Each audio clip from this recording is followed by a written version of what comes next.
अच्छा, ये आप लोगों का लास्ट लेक्चर है और ये फाइल हैंडलिंग है, ठीक है। अब फाइल हैंडलिंग का मतलब क्या है या इसका मकसद क्या है?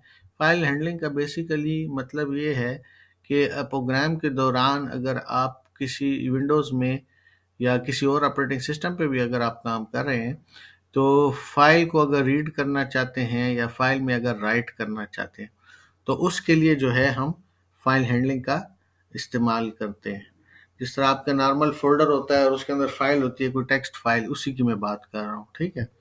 अब आम तौर पर और इसकी मोटिवेशन क्या है? मोटिवेशन ये है कि जब आप नॉर्मल वेरिएबल्स इस्तेमाल करते हैं, तो जब प्रोग्राम ख़त्म हो जाता है, तो वो मेमोरी में से उड़ जाते हैं। ये एफेमेरल का मतलब ये है कि वो मेमोरी से उड़ जाते हैं, जैसे वेरिएबल्स इन द प्रोग्राम। तो वेरिएबल्स थोड़ी देर के लिए मेमोरी में जाते हैं, जब प्रोग्राम ख़त्म हो जाता है तो प्रोग्राम के साथ वो वैल्यूज़ भी उड़ जाती हैं मेमोरी से।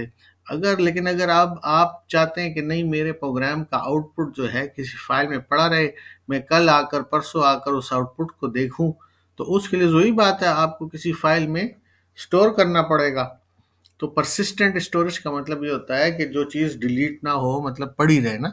और एफएमई का मतलब होता है जो चीज़ उड़ जाए, जो चीज़ ख़त्म हो जाए, जैसे गैस होती है और ये जैसे सॉलिड होता है, ठीक है ना। तो ये एफेमरल चीज़ जो उड़ जाती है, नहीं रहती, जो सेव नहीं रहती, और जो चीज़ रहती है सेव, उसको हम कहते हैं परसिस्टेंट है, यानी स्टोरेज में सेव रहती है, ठीक है ना। तो आप जो है, अगर आप फाइल्स में सेव करना चाहते हैं, तो उसके लिए हम फाइल हैंडलिंग का इस्तेमाल करते हैं।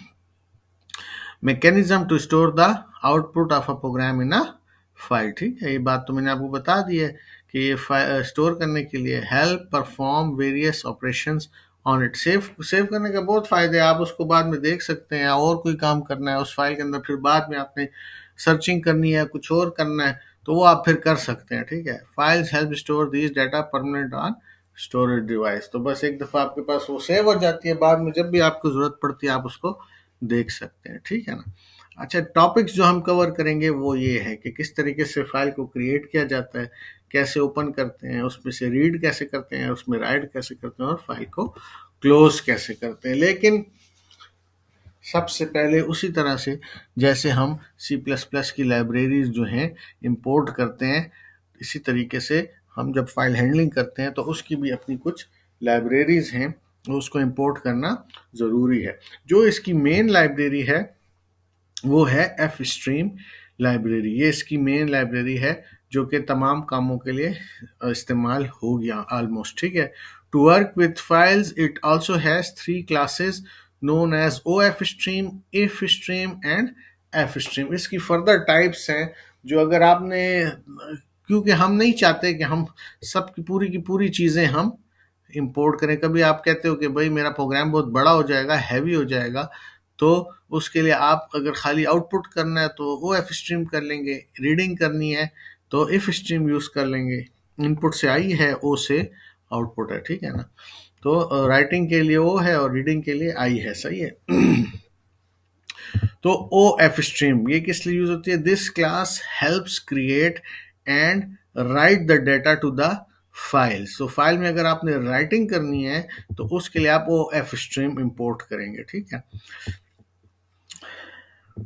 To the file obtained from the program's output, जो आउटपुट आता है और उसको अगर आप सेव करना चाहते हैं तो उसके लिए आप आउटपुट स्ट्रीम यूज करेंगे, O F stream, output file stream use करेंगे।